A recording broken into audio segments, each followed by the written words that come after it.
What's up, guys? Welcome to Vintage Genetics, where it is all about classic bodybuilding. You have been asking for a leg workout and you will get one. So this is just one of my typical leg workouts that I like to do.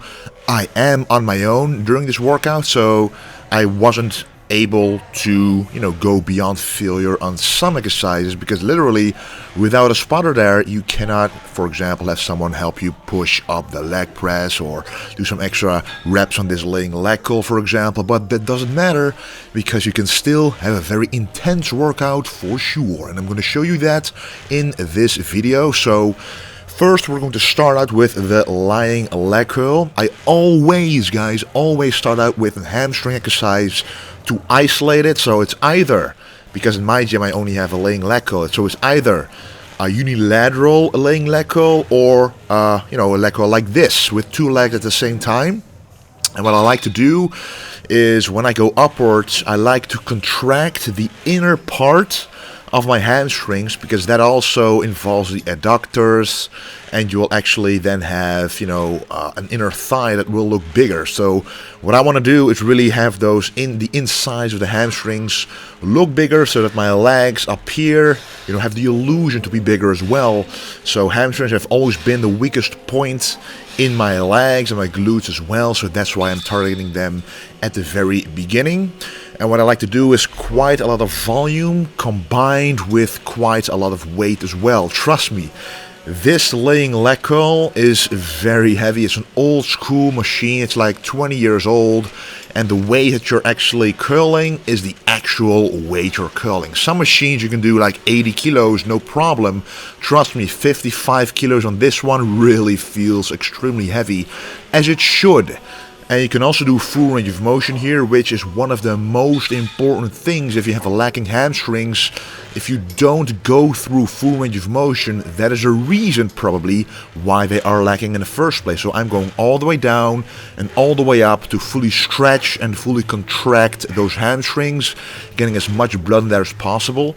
And this set right here is a lighter set after the heaviest set I just did. To do about 15 to 20 reps. I think it was 17 reps on this set, to get some more blood in there and go to failure on another rep range, and that's the way to go.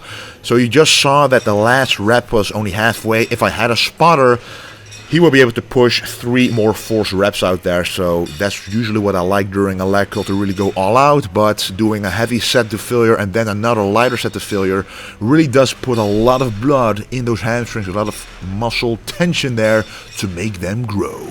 And then we warm up the quads and the knees with the leg extension. I haven't done this for a while, actually, the leg extension, but I know that without the leg extension, you literally will not be able to train the quads fully, even if you squat very heavy, hack squat very heavy, leg press very heavy.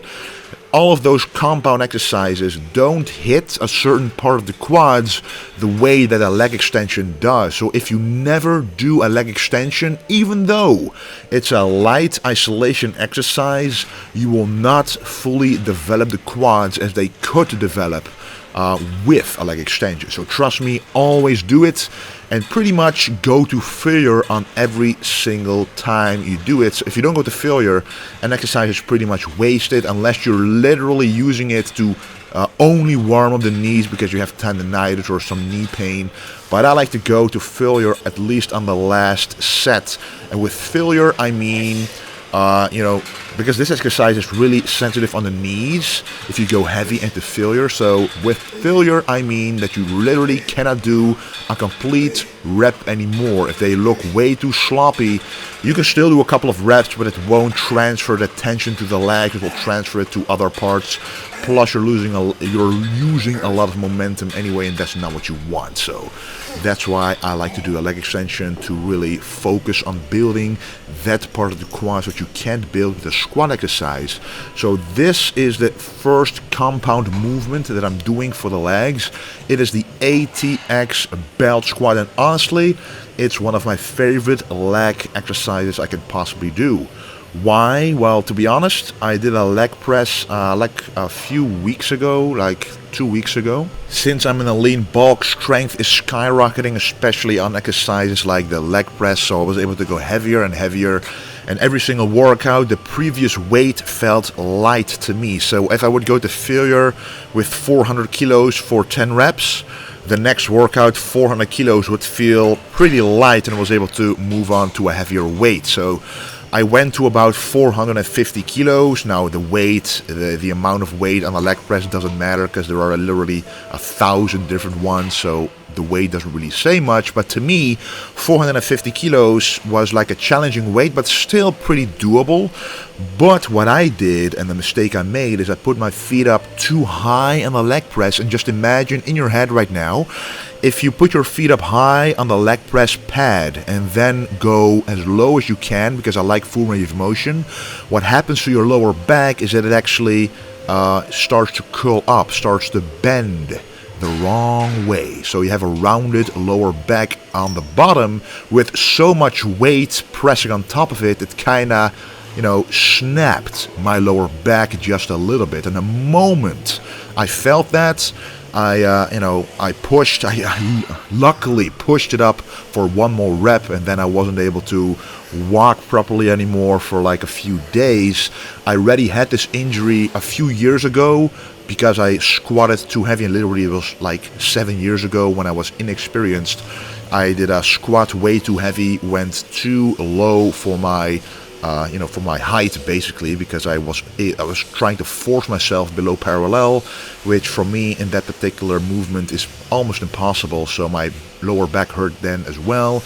Happened with deadlifts as well, which why I don't like to do heavy deadlifts, but this time it happened with a leg press. So guys, if you ever feel it in your lower back when you're doing leg presses, put your feet a little lower. This limits the amount that your lower back is actually getting off. The moment your glutes are moving off of the pad, off of the seat, then you're going too low. Just go 90 degrees.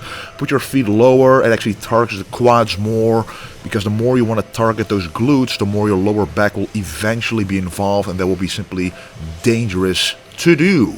So now I have to do a leg extension to pre-exhaust the quads, to put more attention on the quads before doing a heavy compound like this one. But the benefit of a belt squat, it doesn't put any pressure on the lower back at all, because if you just look at this, the belt, that's where the weight is, so it's literally pulling on my lower back, but it's not pushing on top of my lower back, which removes the pressure instead of putting pressure on it. It actually stretches the lower back out a little bit. Obviously, you need to brace a little bit, but it doesn't put as much strain on lower back as a squat, for example, would. So this is the only exercise I'm able to do still pretty heavily. Not as heavy as I was able to do before, because I still want to be a little careful for the lower back. But as you can see, I can still load it up with quite a lot of weight.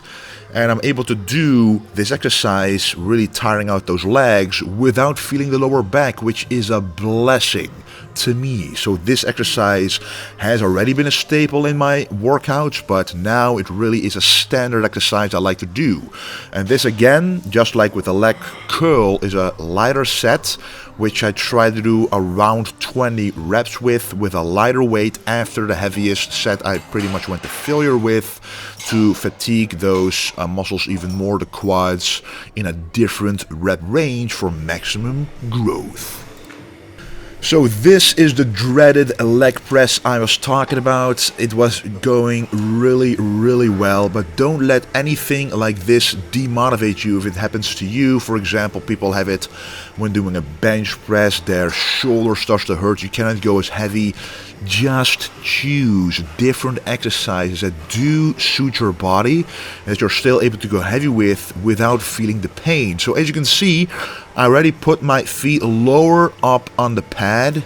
Normally my toes would pretty much go against the top limit of the pad, much higher, and if I then go as low as possible, literally my butt will move up from the seat, and my lower back will get involved, which is very bad because you don't want to involve the lower back in an exercise like this, as you're not bracing yourself, and if you're not bracing yourself, bad things can happen under such heavy weights. So I put my feet lower, limiting the range of motion but putting more of the tension on the quads, which need to grow anyway. So that's why I like to also do the leg curl first, so I can get the hamstring action out of the way, and then do a leg press and exercises that target the quads, because the quads can never be big enough either, but at least then I already had done my hamstring, so I don't have a feeling I should still target them during this exercise.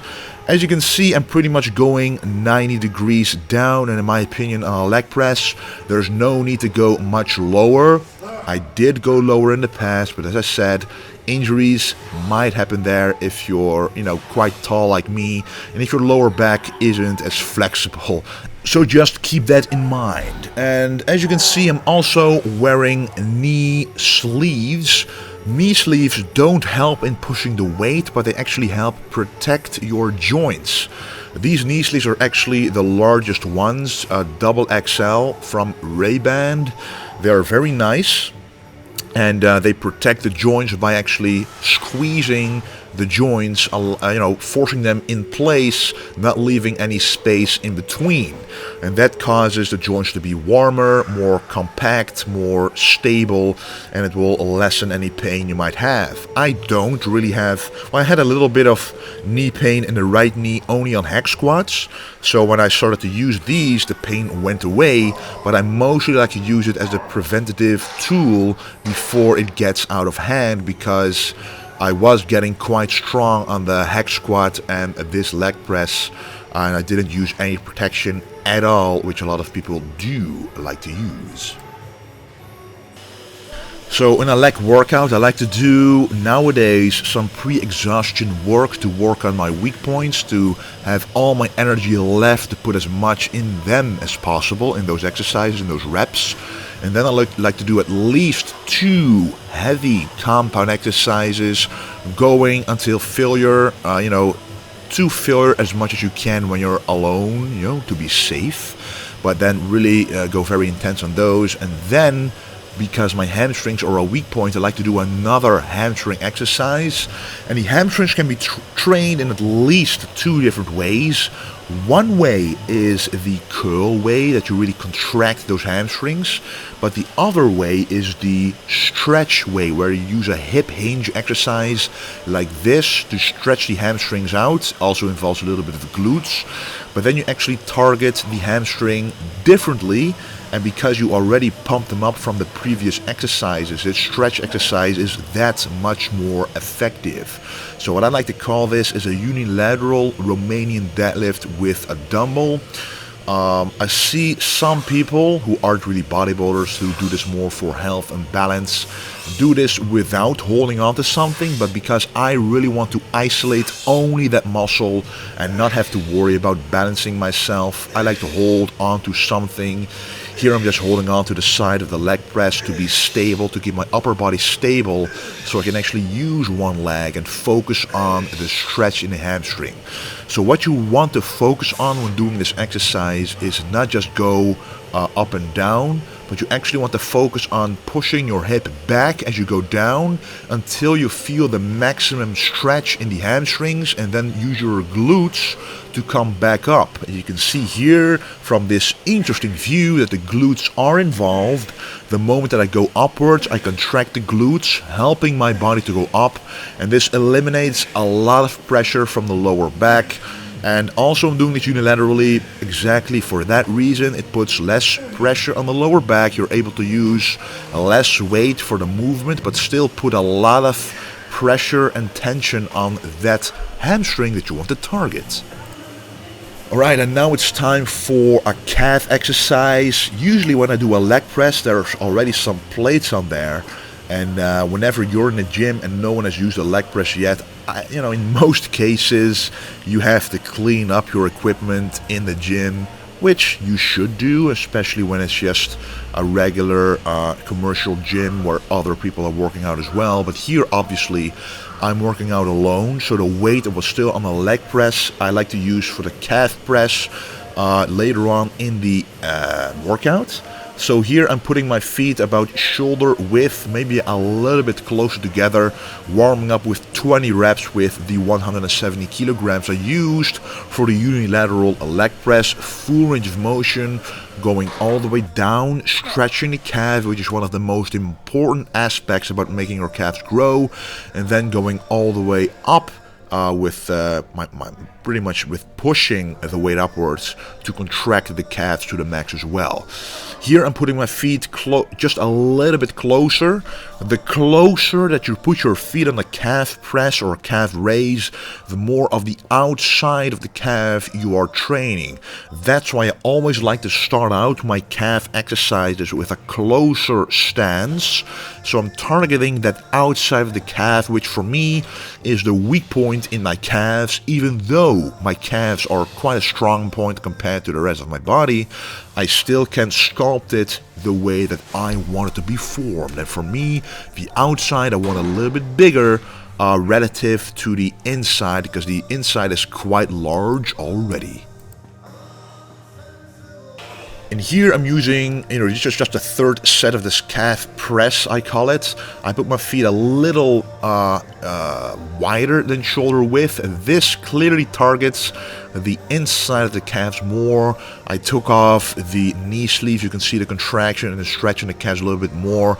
The muscle, any muscle that you're training, should be moving through its full range of motion, and you should visibly, if you are muscular enough, see it move from the fully stretched position to the fully contracted position to know that you're performing the exercise correctly, combined with the mind-muscle connection. Now, I only do 3 sets of one calf exercise. Yes, the last set is to failure. For most people, I do recommend at least 2 exercises if your calves are a weak point, but for me, 1 will do because the upper legs need to improve in size a little bit more. Anyway, guys, this was a leg workout, and right now on my desk as I'm recording this, I'm looking at my new high quality camera. So the quality you can expect from my videos from now on, maybe 1 or 2 videos are still coming with the old footage, but new footage is coming very soon on my new camera equipment. So expect higher quality videos, which I've been looking forward for a long time, and thanks to you, I'm now able to, do things like that, being able to invest in equipment to make this channel a better channel. We are at above 451,000 subscribers right now. My goal is to hit 500,000 very soon, and then the road to the million will begin, and I'm sure it'll happen sooner rather than later. Anyway, guys, thank you for watching. Thanks for your ongoing incredible support.